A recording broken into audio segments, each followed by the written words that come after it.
In the gilded ballrooms of 1840s London, one name is whispered with more reverence and curiosity than the Queen's, Lady Seraphina Blackwood.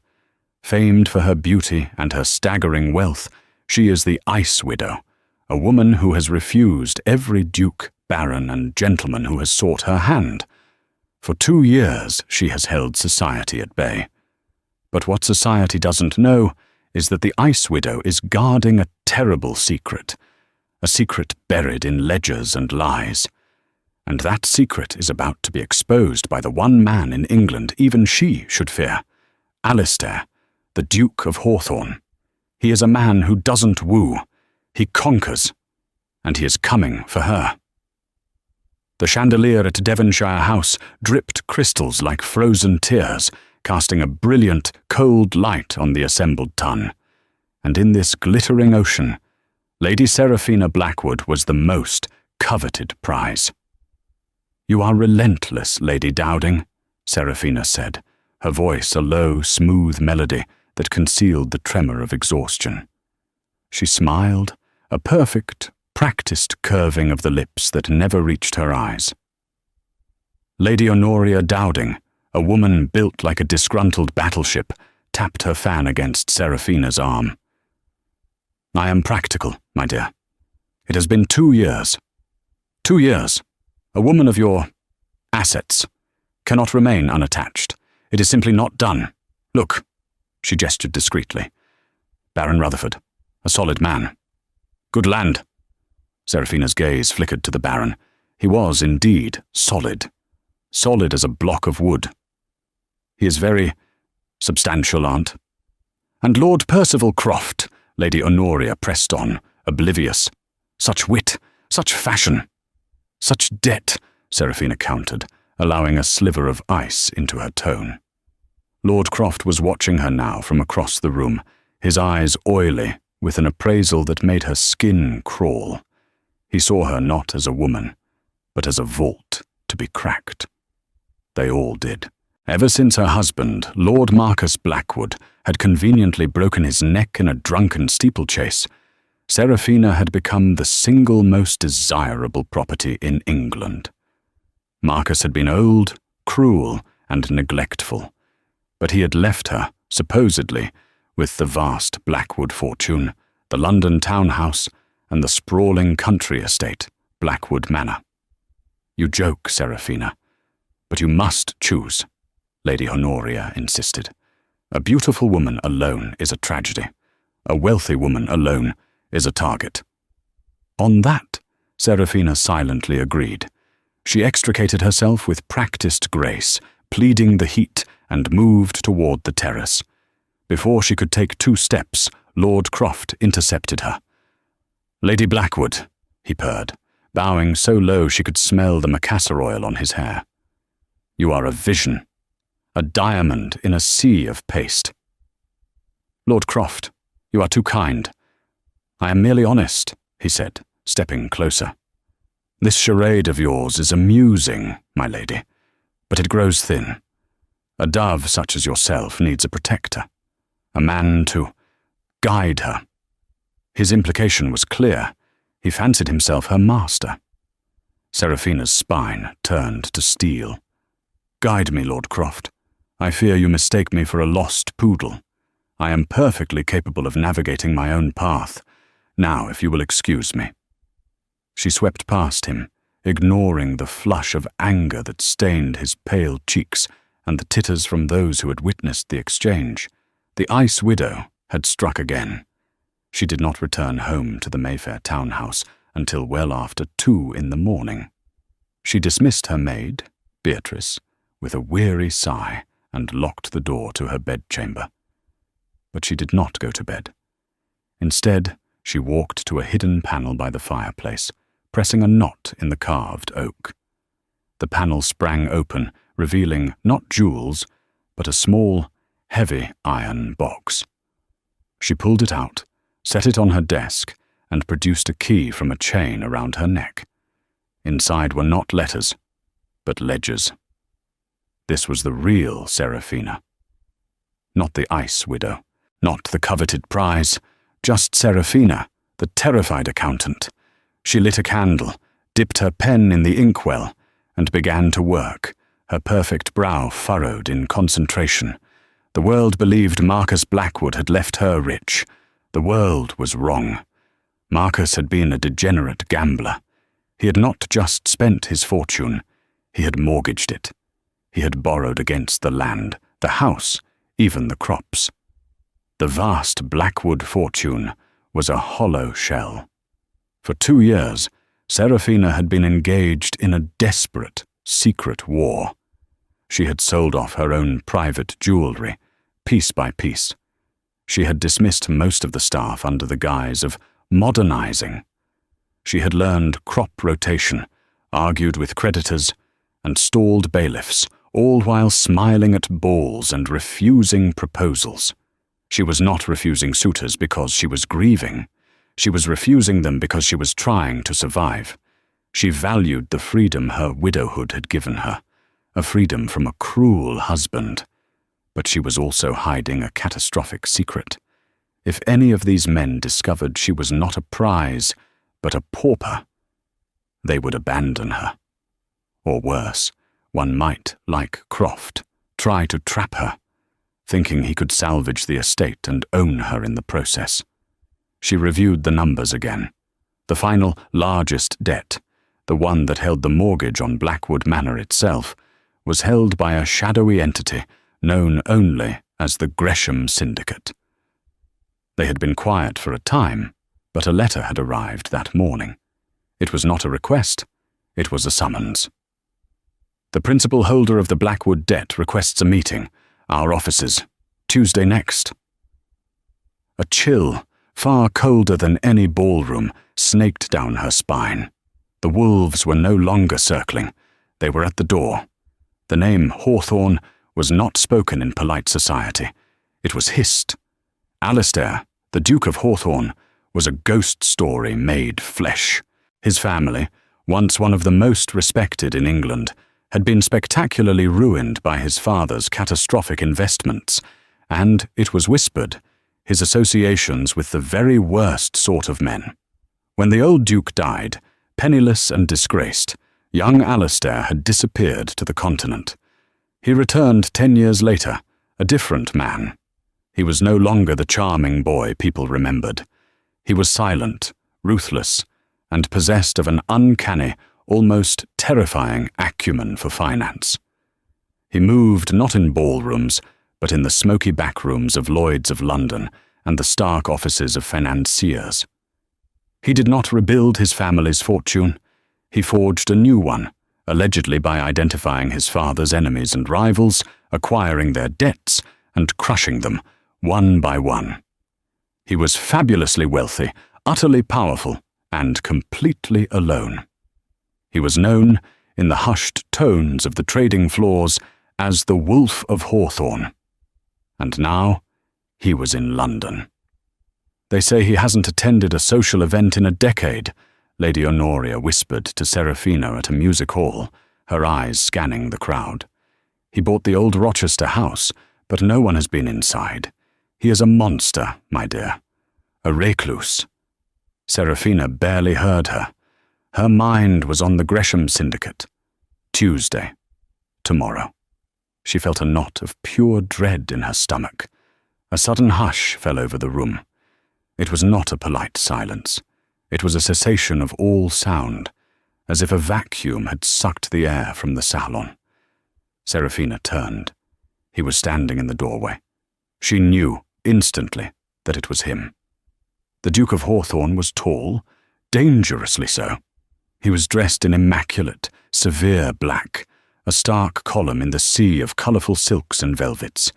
His shoulders were broad, and he held himself with an unyielding stillness.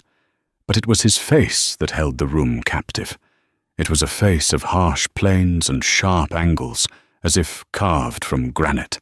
Dark hair, eyes so deep-set they seemed to be in shadow, and a mouth that looked as if it had never formed a smile. He was not handsome in the classical sense. He was compelling, frightening. He did not scan the room. His gaze moved with deliberate, assessing slowness. It swept past the gawking debutantes, the nervous gentlemen, and the whispering matrons. And then it found Seraphina. And it stopped. It was not the leering gaze of Lord Croft or the bovine appreciation of Baron Rutherford. It was the most unsettling look she had ever received. It was cold, calculating, and heavy. It was the look of a predator identifying its quarry. He did not see her beauty, her dress, or her status. He saw something else, something underneath.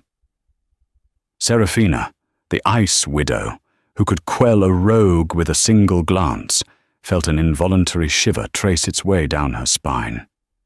She held his gaze, refusing to be the first to look away.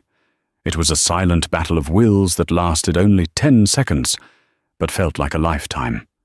He gave a slight, almost imperceptible nod. Not a greeting, an acknowledgement. Then, as silently as he arrived, he turned and was gone. The room exploded in chatter. Good heavens, it was him. Did you see his eyes? He looked right at Lady Blackwood. Seraphina stood frozen. Her aunt was babbling beside her, but the sound was distant. One thought hammered in her mind, a premonition of pure, cold dread. That look was not one of social curiosity. It was one of business. She clutched her reticule, the crisp edge of the Gresham Syndicate's letter pressing against her palm. She suddenly had a very, very bad feeling about her meeting tomorrow. The Wolf of Hawthorne had come to London, and she felt, with a terrifying certainty, that he had come for her. The offices of the Gresham Syndicate were not in a fashionable part of town. They were in a narrow, imposing building of grey stone near the Thames, where the air smelled of salt, coal, and commerce. Seraphina stepped out of her carriage, dismissing it. She would walk back. She needed to appear confident, not like a woman arriving for an execution. She pulled her veil down, smoothed the front of her modest but elegant grey velvet dress, and walked inside. The outer office was hushed. A clerk with spectacles, a Mr. Thornton, rose immediately. "Lady Blackwood, we have been expecting you."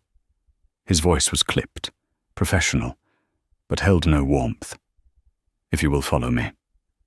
He led her not to a comfortable meeting room, but down a corridor to a large, imposing oak door.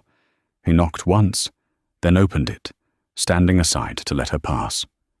The room was vast, dominated by a desk the size of a carriage. It was dark, panelled in mahogany, and the only light came from 2 tall windows overlooking the churning grey river. A figure stood at one of the windows, his back to her, hands clasped behind him. "Your Grace," Mr. Thornton said softly. "Lady Blackwood is here." The figure turned, and Seraphina's blood ran cold. It was him, the Duke of Hawthorne. "Thank you, Thornton. You may leave us," Alistair said. His voice was deep, resonant, and utterly devoid of emotion. The door clicked shut, leaving Seraphina alone with the wolf.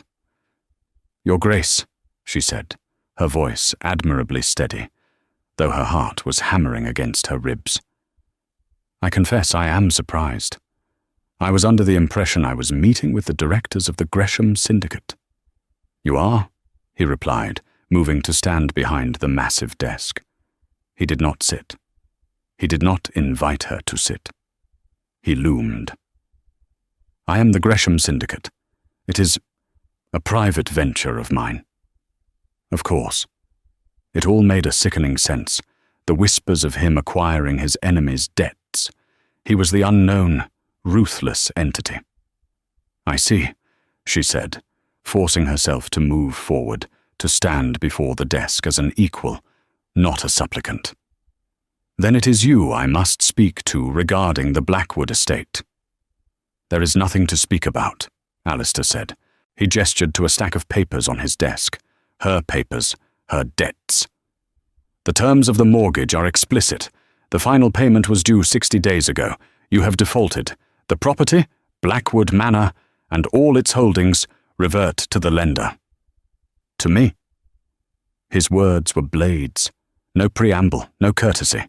Just the cold, hard fact. "Your Grace," Seraphina began, her mind racing. "My late husband's affairs were complex. I have spent 2 years restructuring the estate. The farms are productive again. The tenants are secure. I am asking for an extension. 6 months. I can make the estate profitable." Alistair watched her, his dark eyes unblinking. "You are an excellent actress, Lady Blackwood. Your performance as the grieving, untouchable widow is the talk of London. This new role, the competent businesswoman, is almost as convincing." "This is not a role," Seraphina snapped, the ice in her own demeanor finally cracking to reveal the steel beneath. "I have managed that estate single-handedly. I have sold my own assets to cover the wages your syndicate would have seen forfeit. I am not asking for a favor. I am presenting a sound business proposal." "A proposal?"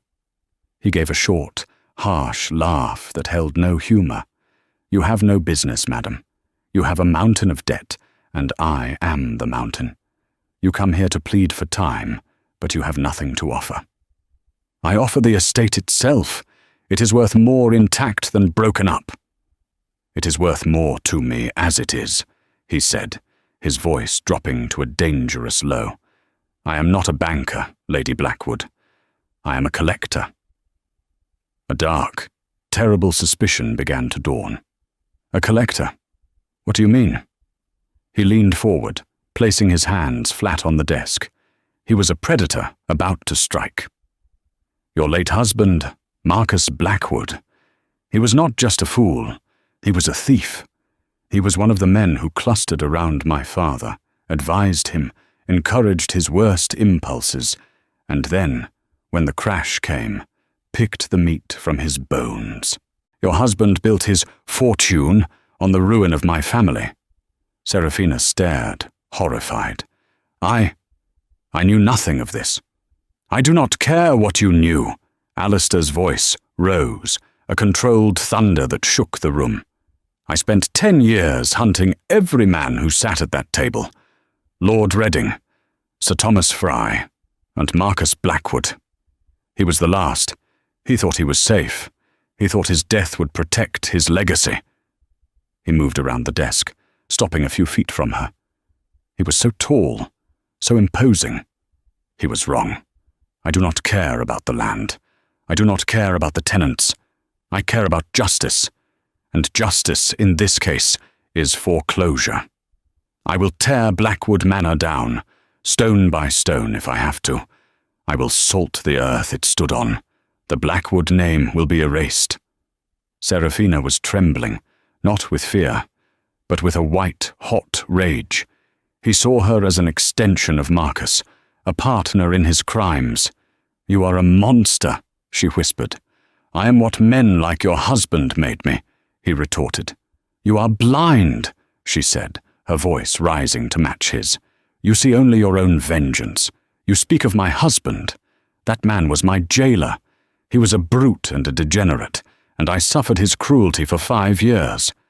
I have spent the last 2 praying for his soul while fighting to undo the damage he wrought. You think you are seeking justice? You are seeking to punish his victims?" He faltered, just for a second, a flicker of uncertainty in those cold eyes, but it vanished. "A convenient story. One I am sure you tell your suitors." "I tell it to no one," she cried. "I have fought alone. And I will not let you destroy the lives of the hundreds of people who depend on that land, all for a vendetta against a dead man." "It is already done," Alistair said, his voice flat again. "The papers are filed. I am the legal owner. I will be at Blackwood Manor in 3 days to take inventory. I suggest you pack your personal belongings." He turned his back on her, returning to the window. The dismissal was absolute. Seraphina stood there for a long moment, the silence broken only by the ticking of a large clock. The fight had drained out of her, leaving a cold, hollow dread. She had lost. She had fought for 2 years, only to be crushed by a man's decade-long quest for revenge. She turned, her shoulders straight, and walked out of the room. She would not let him see her weep. Serafina did not weep. She did not return to London to pack. Instead, she hired the fastest carriage she could find and flew down the post road to Blackwood Manor in Kent. She arrived not as a defeated mistress, but as a general preparing for a final stand. The moment she reached the manor, she summoned her head groundskeeper, Mr. Hayes, and her estate manager, Mr. Finch. They were good men who had served her father before Marcus had taken over, and who had quietly supported her efforts to save the estate. "Gentlemen," she said, standing in the estate office, her bonnet still on, "we have a crisis. The estate's primary mortgage has been called in. The new owner, the Duke of Hawthorne, arrives in 2 days to seize the property." The 2 men blanched. "Seize?" Finch stammered. "My lady, but the harvest is half in. The winter stores." "He does not care about the harvest," Serafina said, her voice hard. "He intends to break the estate. He intends to evict." "Evict?" Hayes was a man of the land. The word was poison. "He can't. Not the tenants. Not Mrs. Gable with her children. Not old Thomas." "He can. And he will," Serafina said. "He believes. He holds a grudge against my late husband. He intends to punish us for his sins." A dark, mutinous energy filled the room. These people had despised Lord Blackwood. They had seen his cruelty to Serafina. They had worked tirelessly with her to undo his damage. "He will not," Finch said, his jaw set. "This is our land, my lady. Your land." "That is where you are wrong, Mr. Finch," Serafina said, a grim light in her eyes. "Legally it is his. He has the papers. We cannot fight him with law." "Then what do we fight him with?" Hayes asked. Serafina looked out the window at the fields, at the small cottages in the distance, with ourselves. 2 days later, the Duke of Hawthorne's carriage, a severe black coach emblazoned with a wolf's head crest, rolled up the long drive to Blackwood Manor. Alistair stepped out, expecting a locked house, a weeping widow, or perhaps an obsequious staff. He found the entire population of the estate waiting for him. They were gathered on the great lawn in front of the house. Not a mob. They were silent, standing in family groups, farmers, blacksmiths, dairymaids, stable hands, and their children. They held no weapons, no pitchforks. They just stood. And at their head, on the top step of the manor, stood Lady Serafina Blackwood. She was not dressed in black. She wore a simple, defiant dress of deep blue, her hair pulled back, her face pale but resolute. Alistair stopped it. Mr. Thornton, who had arrived with him, nervously shuffled his papers. "What is the meaning of this?" Alistair demanded, his voice carrying in the heavy silence. "These are the holdings you have come to claim, Your Grace," Serafina called out, her voice clear as a bell. "These are the families you intend to make homeless." Alistair's eyes narrowed. This was a theatricality he had not anticipated. "This is between you and me, madam. Do not hide behind your servants." "They are not my servants," she retorted. "They are my people. They are the ones who have worked this land while you sat in London counting your money. They are the ones who paid their rents. Rents I used to pay the interest on your loan, while I sold my own mother's pearls to feed my household. You speak of my late husband's crimes. These people are as innocent as I am. More so." She walked down the steps, moving through the crowd, which parted for her respectfully. She stopped directly in front of him. She was much shorter than he was, yet she seemed to look down on him. "You want to take inventory, Your Grace? Very well. Let us begin." She pointed to a woman holding a baby. "This is Mary Gable. Her value is 2 small children and a husband lost to consumption. She runs the dairy." She pointed to an old man with a cough. "This is Thomas. He has worked the home wood for 50 years. His value is loyalty and a knowledge of the trees that you could never possess." She continued, walking the line, naming family after family, her voice ringing with a cold, righteous fury. Alistair was trapped. He was a man of the city, of finance. He dealt in numbers, in ledgers, in contracts. He had never been confronted by the human cost of his actions. He had come to destroy a concept, the Blackwood legacy. He was now face to face with 100 souls he was about to destroy with it. He could, of course, order them off. He had the law. But the sight of it, this feared, ruthless duke throwing dozens of families onto the road, the scandal would be immense. It would be a stain on his name that not even his wealth could polish away. Seraphina had checkmated him. "You have made your point, Lady Blackwood," he growled, his face a mask of controlled fury. "Have I?" she asked, stepping close to him. "You came here to salt the earth. Here it is. Here are the crops. Here are the people. Do it." She held his gaze, and he saw no fear. He saw only a terrifying, unyielding strength. Let the world see the wolf of Hawthorne devour women and children, or get back in your carriage and leave us in peace. He stared at her, the silence stretching. He hated her in that moment, hated her for complicating his perfect, clean vengeance, hated her for making him see her. "This changes nothing," he said, his voice low and menacing. "The debt remains. The property is mine." "Then run it," she challenged, "if you believe you can. But you will not do it by terror. You will not evict a single soul. I will not be dictated to. You have no choice," she said. "You have the law, Your Grace. I have the people. We shall see which is stronger." Alistair looked from her defiant face to the silent, watching crowd. He had won the legal battle, but he had just lost the war. "Thornton," he snapped, "find me lodging at the local inn. It seems my inspection of the property will take longer than anticipated." He turned on his heel and strode back to his carriage, defeated. Seraphina watched him go, her body trembling with the adrenaline of the confrontation. She had won the first battle, but the wolf was now at her door. The inn was unacceptable. Alistair, accustomed to the severe, silent luxury of his London house, found the cheerful, noisy country inn intolerable.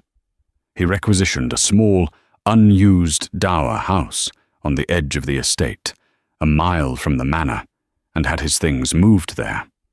He was, in effect, a king in exile, owning everything and controlling nothing. He sent for the estate books. Seraphina delivered them herself, carrying the heavy ledgers into the dusty drawing room of the dower house. "I will need to review these with you," she stated. It was not a request. And so began the strangest truce in English history. Every morning, Seraphina would walk from the manor, and every day they would sit across a long table from each other, the ledgers open between them, a silent battleground. At first he was ruthless.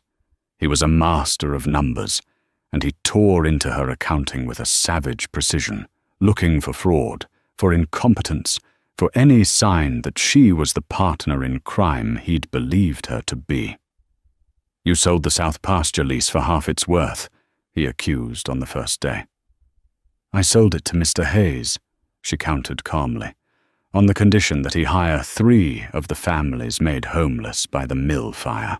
The other offer was higher, but it would have used the land for sheep, displacing those families permanently. "I chose people over profit," he grunted, making a note. "A poor business decision." "A necessary human one," she replied. On the second day, he was quieter. He was no longer just looking at the numbers. He was seeing the story they told. He saw the massive, hemorrhaging expenditures from Marcus Blackwood. He saw the gambling debts, the loans for frivolous building projects, the sums paid to silence mistresses. And then, 2 years ago, that flow of red ink stopped. It was replaced by Serafina's neat, precise hand.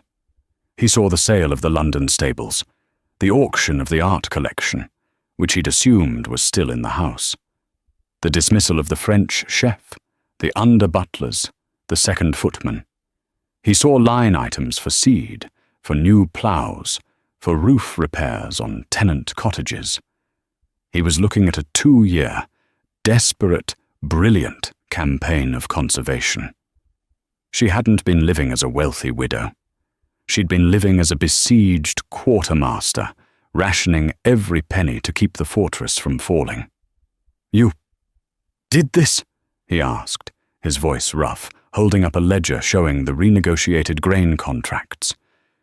"You negotiated with the Corn Exchange yourself?" "Mr. Finch is a good manager, but he is not a fighter," Serafina said simply, not looking up. "They were used to bullying him. They were not used to me." He fell silent. He was not looking at an accomplice. He was looking at an adversary of equal, if not greater, skill than himself. A general. On the 3rd day, the air had changed. The hostility was gone, replaced by a tense, grudging respect. He was no longer interrogating. He was learning. That afternoon, while searching for a misfiled land deed, Alistair's hand brushed against a different book, tucked away on a low shelf, covered in dust. It was not a ledger. It was a private journal, bound in dark green leather, with the initials MB. He knew he shouldn't. It was a violation. He looked at Serafina, who was absorbed in a map of the drainage fields. He pulled the book out and opened it. It was Marcus Blackwood's journal. He read the first page, and the second, and he felt a cold sickness rise in his throat. The man who emerged from the ink was not just the thief Alistair had hunted. He was a monster. He wrote of his contempt for his young wife. He mocked her intelligence. He detailed his affairs with a casual, preening cruelty. He described arguments, her defiance, and his methods of correcting her. "The little bird thought she could sing," one entry read. "I have clipped her wings. She will not speak against me again." Alistair looked up, his blood like ice. He looked at Serafina, really looked at her. He saw the high-necked dress she always wore. He saw the way she unconsciously rubbed her left wrist when she was stressed. He remembered her cry in his office. "He was my jailer." He had dismissed it as theatre. Now, the horrific, brutal truth was laid bare in her abuser's own hand. He slammed the journal shut. The sound was like a gunshot in the quiet room. Serafina jumped, her head snapping up. "What is it?" Alistair stared at her, his face ashen. The woman he had hunted for a decade, the woman he had terrorized, bullied, and tried to ruin, was not his enemy. She was the final and most brutalized victim of the man he despised. His entire quest for vengeance, the thing that had defined his entire adult life, crumbled to dust in that single, horrifying moment. "Your Grace?" Serafina asked, rising, a new fear in her eyes. "Alistair? What is wrong?" It was the first time she had used his name. He couldn't speak. He pushed the journal across the table toward her. I apologize. I should not have. I did not know." Serafina saw the book. Her face went blank, all emotion draining from it. She looked at the book, then at him, and she understood. He had read it. He knew. She didn't cry, she didn't rage. She simply sat down, the strength leaving her legs, and covered her face with her hands. The Ice Widow, finally, catastrophically, melted. Alistair stood frozen, every instinct in him screaming. He had built his life on a foundation of rage, and that foundation was now gone, leaving only a terrible, hollow shame. The truce was broken, replaced by a fragile, terrifying silence. Seraphina did not return to the dower house the next day. Alistair, left alone with the ledgers and his own guilt, found himself unable to work. He walked the grounds, seeing them now not as a prize to be seized, but as a sanctuary she had built. He saw the repaired fences, the healthy livestock, the tidy cottages. He saw the work. He had come to tear down a dead man's legacy, and he had almost destroyed a living woman's masterpiece. On the third day, his man, Thornton, arrived from London in a lather, his carriage wheels muddy. "Your Grace, a complication?" Thornton said, rushing into the dower house. "Lord Percival Croft." Alistair looked up, his mind still on Seraphina. "Who?" "One of Lady Blackwood's suitors, a degenerate. He's bought the Cotter's note." Alistair frowned. "The Cotter's note? The gambling debt? I thought that was worthless." "It seems Blackwood used a cottage deed as collateral, a cottage currently occupied by one of the tenant families. Croft has filed a writ of seizure. He's not after the cottage, Your Grace. He's after the widow." Alistair's blood, which had been sluggish with shame, began to boil with a new, cold fury. "He means to use it as leverage, to force her hand."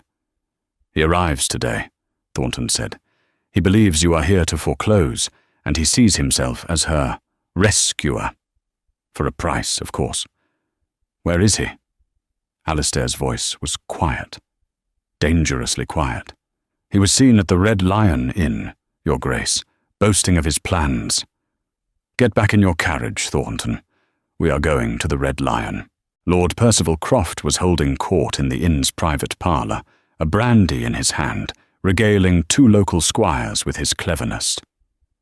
"The Ice Widow, gentlemen. She'll melt when she sees she's cornered. The wolf wants to devour her. But I will offer her salvation. She'll be Mrs. Croft by Christmas, mark my words." "I think not." The voice came from the doorway. Lord Croft turned, his smirk freezing on his face. The Duke of Hawthorne filled the doorway, his massive frame radiating a menace that sucked the air from the room. Mr. Thornton stood just behind him, holding a leather satchel. "Your Grace!" Croft sputtered, scrambling to his feet. What a surprise. I was just discussing—" "You were discussing Lady Blackwood," Alistair said, advancing into the room. The two squires, sensing danger, vanished out a side door. "Alistair," Croft said, attempting a familiar, fawning tone. "We need not be at odds. You want the land, I want the lady. We can both get what we desire." Alistair stopped, looming over the smaller man. "You will not speak her name. You will not go near her house, and you will not set foot on her land." "Her land?" Croft laughed, a high, nervous sound. "It's your land, Your Grace, as I understand it, or soon to be. I am merely collecting a small debt." He waved the writ. "Mr. Thornton," Alistair said, never taking his eyes off Croft. Thornton stepped forward and opened the satchel. He produced a bank draft. "The Cotter's note. I believe this is the amount you paid for it." He produced a second draft. "And this is for your travel, your inconvenience, and your silence. You will sign the note over to the Duke. Now." Croft's eyes widened at the sum. It was double what he'd paid, but his ego was stung. "And if I refuse, I have a legal claim." Alistair moved so fast Croft didn't have time to flinch. He seized the front of Croft's jacket, lifting him partially off the floor. "If you refuse," Alistair whispered, his voice a rasp of pure violence, "I will take that piece of paper, and I will personally, financially, annihilate you. I will discover every debt you have, every ill-advised wager. I will buy them. I will call them in. You will not be married by Christmas, my lord. You will be in a debtor's prison. and I will own the very coat on your back. Do you understand me?" Croft, his face a mottled white, could only nod, his eyes wide with terror. "Good." Alistair dropped him. Croft scrambled to the table, snatched a pen, and signed the note over. Thornton handed him the drafts. "Leave Kent," Alistair commanded, "and if I ever hear of you mentioning Lady Blackwood's name again, I will find you." Lord Percival Croft, clutching his money, fled the room, and, within the hour, the county. Alistair stood in the silent parlour, the signed note in his hand. He had not done it for vengeance. He had not done it for business. He had done it for her. The realization struck him with the force of a physical blow. He returned to the dower house, found a candle, and burned the cotter's note and the original mortgage until they were nothing but grey ash. He found her in the old rose garden. It was a place of tragic neglect, a tangled graveyard of thorns and weeds that Marcus had never bothered with, and Seraphina had never had the heart or time to restore. The air was thick with the damp or sweet smell of decay. She was standing by a crumbling stone bench, a pair of rusty pruning shears in her gloved hand, listlessly snipping at a dead, thorny branch. She looked small, lost amidst the ruin. He heard his footsteps on the gravel path, the crunch of his boots sounding like a profanity in the silence. She tensed, her shoulders going rigid, but she did not turn around. "Have you come to serve the final papers, Your Grace?" she asked, her voice hollow, stripped of all its previous fire. "If you are here to evict me, I must confess, I find I am too tired to fight you today." He stopped several feet away, a chasm of broken stone and dead roses between them. The sight of her, so utterly defeated, struck him with a physical pain. This was the woman who had faced down an entire village of tenants, who had battled him in his own office, who had managed a collapsing estate with nothing but wit and steel. He had done this. He had broken her. "No," he said, his voice rough. "I am not here to evict you." She gave a short, bitter laugh that caught in her throat. "Then what? To take inventory of the furniture? To decide which of my personal items you will allow me to keep?" I met Lord Percival Croft at the inn," Alistair said, choosing to start on the one piece of ground, business, they now shared. This, at last, made her turn. Her face was pale, her eyes shadowed with exhaustion and suspicion. "And did you and he have a pleasant negotiation? Did you compare notes on the Blackwood spoils? He, the woman, you, the land, a tidy division." The venom in her words was the last flickering ember of her fight. He welcomed it. It was better than the emptiness. "I bought the debt he held," Alistair said flatly, closing the distance between them. "The cotter's note. He is gone. I have seen to it that he will not return to Kent, and he will not trouble you or your tenants ever again." She stared at him, her mind clearly struggling to process this. The shears hung limply in her hand. "You bought it? But why? It was worthless, a gambler's chit. Why would you, unless as leverage? That's it. You bought my tenant's security to hold it over me. Another weapon in your arsenal." "No," he said, and the word was a plea. "I did it, because I was wrong." He was standing in front of her now, so close he could see the fine tremor in her hands. "I was wrong about everything," he continued, the words coming in a torrent as if a dam had broken inside him. "My entire life, Seraphina, my entire adult life, has been a single burning pursuit.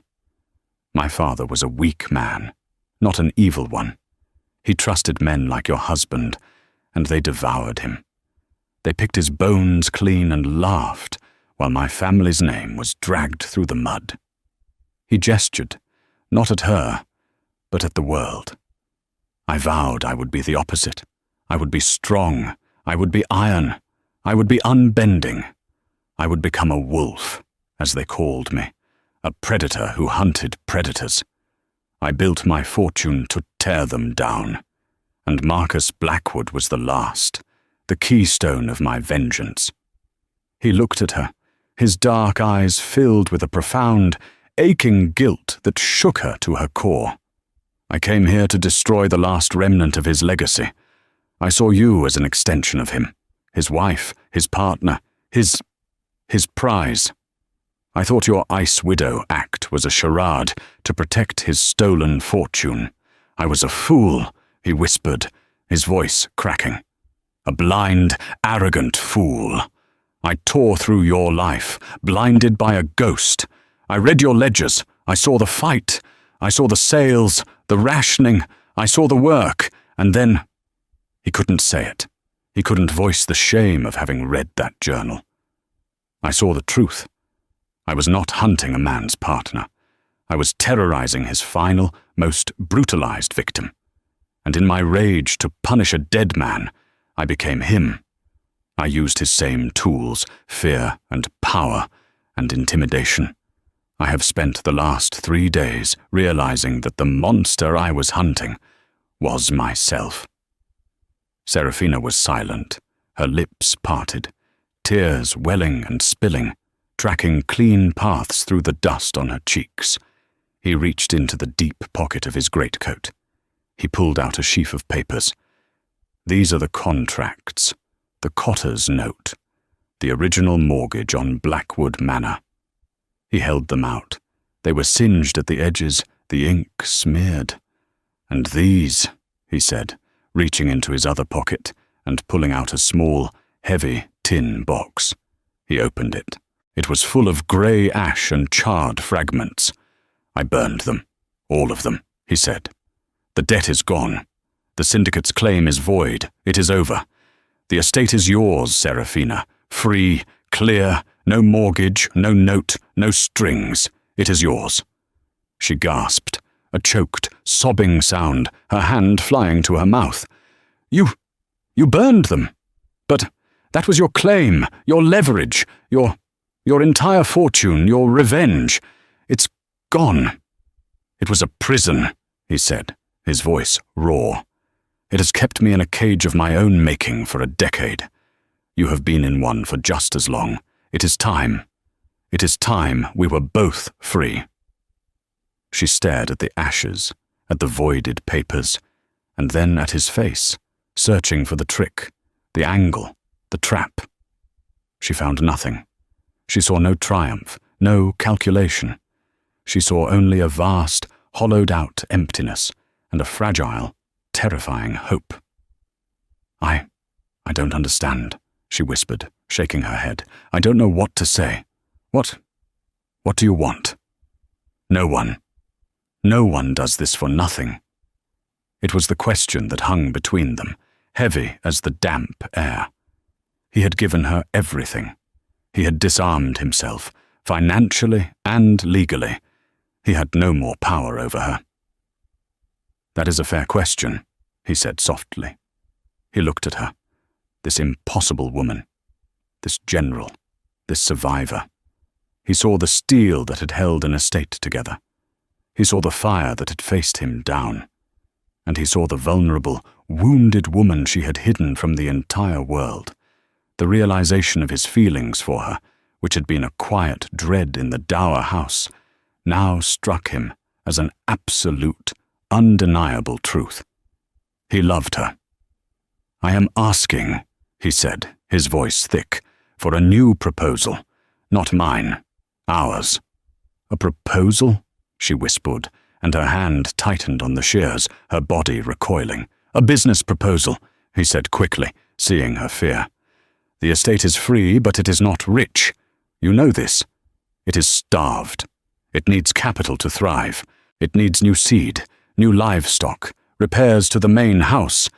And I find I am a man with a great deal of capital. And suddenly, no purpose. He took a careful step closer, not threatening, but earnest. Your mind for the land, Serafina. Your heart for the people. My efficiency to run the numbers. My capital to make it grow. A partnership, 50-50. We build it back, together. Her eyes, which had been soft with tears, hardened to polished stone. A partnership. She spat the word. I see. And what are your terms, Duke? Another contract? My name on a new ledger? My hand in marriage to seal the deal? A quiet transfer of power from one master to another. She stepped back, raising the pruning shears slightly, not as a weapon, but as a barrier. I have lived in a cage, Your Grace. It was opulent, it was gilded. Marcus bought me, and he owned me. Lord Croft tried to buy me. My aunt tries to sell me. And now you burn my debts, and then offer me a new one, wrapped in the pretty language of partnership. I will not be bartered for. I will not be owned. Not even for my own freedom. This was the moment.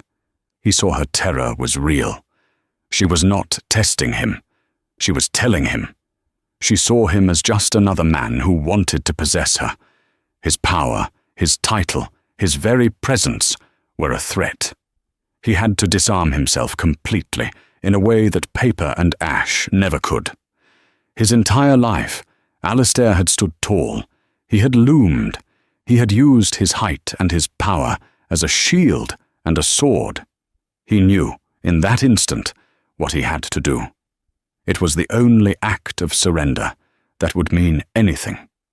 And Alistair, the Duke of Hawthorne, the Wolf of London, the most feared and ruthless man in England, did something no one had ever seen him do.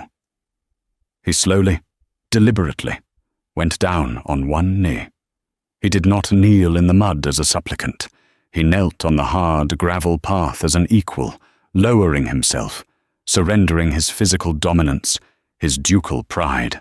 He didn't hold a ring. He didn't offer riches. He simply looked up at her, his pride, his rage, and his entire past laid bare and broken at her feet. I am not offering you a cage, Serafina, he said, his voice shaking with the force of his emotion. I swear to you, on my family's name, I am asking to stand guard outside it, until you are ready to walk free, or to lock it yourself, as you wish. He met her stunned, tear-filled gaze. I am not offering you a partnership. I am begging for one. I am not asking for your hand. I am asking for your forgiveness. I am asking for the privilege of your company. I am asking you to teach me. I know how to destroy. I know how to conquer. I do not know how to build. Teach me. He was the Wolf of Hawthorne, and he was kneeling, not in defeat, but in true, absolute, and terrifying surrender. The terms, Lady Blackwood, he finished, his voice raw, are whatever you decide them to be. I am at your service. Serafina looked at the man at her feet, the man who had come to ruin her, and had, instead, saved her. The man who had terrorized her and was now offering her fealty. She saw the scars in his soul, as deep and as real as the ones she hid on her skin. She saw the truth. The Ice Widow, finally, catastrophically, let go. The shears clattered from her numb hand onto the stone. She reached out, her hand trembling, and for the first time in her life, she reached for a man not in defense, not in duty, but in choice. Get up, Alistair, she whispered, her voice breaking. You are kneeling on thorns. He looked at her outstretched hand, as if it were a lifeline. He took it. Her grip was firm. His was steady. It was not a lover's touch. Not yet. It was the clasp of two soldiers who had just agreed to a truce. He rose, slowly, but he did not let go of her hand. Serafina, he said, her name a question, a prayer. She took a shaky breath, looking not at him, but at the tangled, ruined garden around them. You're right. The estate is starved, and this garden, it is a disaster. She looked back at him, a new, fragile light in her eyes. If we are to be partners, we should start here. He nodded, his throat too tight to speak. Get up, Alistair, she said again, her voice stronger now, pulling him to his feet. He stood before her, and for the first time, they were just a man and a woman, the ashes of their past at their feet, and a world to rebuild before them. We have work to do. The whispers in London society did not stop, but they changed. They said the fearsome Duke of Hawthorne had been tamed by the Ice Widow. But those who knew, the tenants of Blackwood Manor, knew the truth. The wolf hadn't been tamed. He had been healed, and the Ice Widow hadn't melted. She had found a fire to match her own. Their partnership rebuilt Blackwood Manor into the most prosperous estate in Kent. Their quiet marriage, held a year later in the restored Rose Garden, scandalized the ton, but was the talk of the county. It was said that the Duke of Hawthorne, a man who never smiled, was rarely seen without his wife by his side, and that the look in his eyes was no longer feared. It was, instead, one of profound and lasting adoration. Thank you for listening to this story of resilience, hidden truths, and the power of forgiveness. So many of us wear armor to protect ourselves, just like Serafina. But true strength is daring to show the person underneath. If this story moved you, please show your support by hitting that like button. It truly helps our channel grow. And for more stories of drama, love, and life-changing twists, be sure to click subscribe and ring that notification bell so you never miss a new video. We'd also love to hear your thoughts. What was your favorite part of Serafina and Alistair's story? Leave a comment below, and we'll see you in the next one.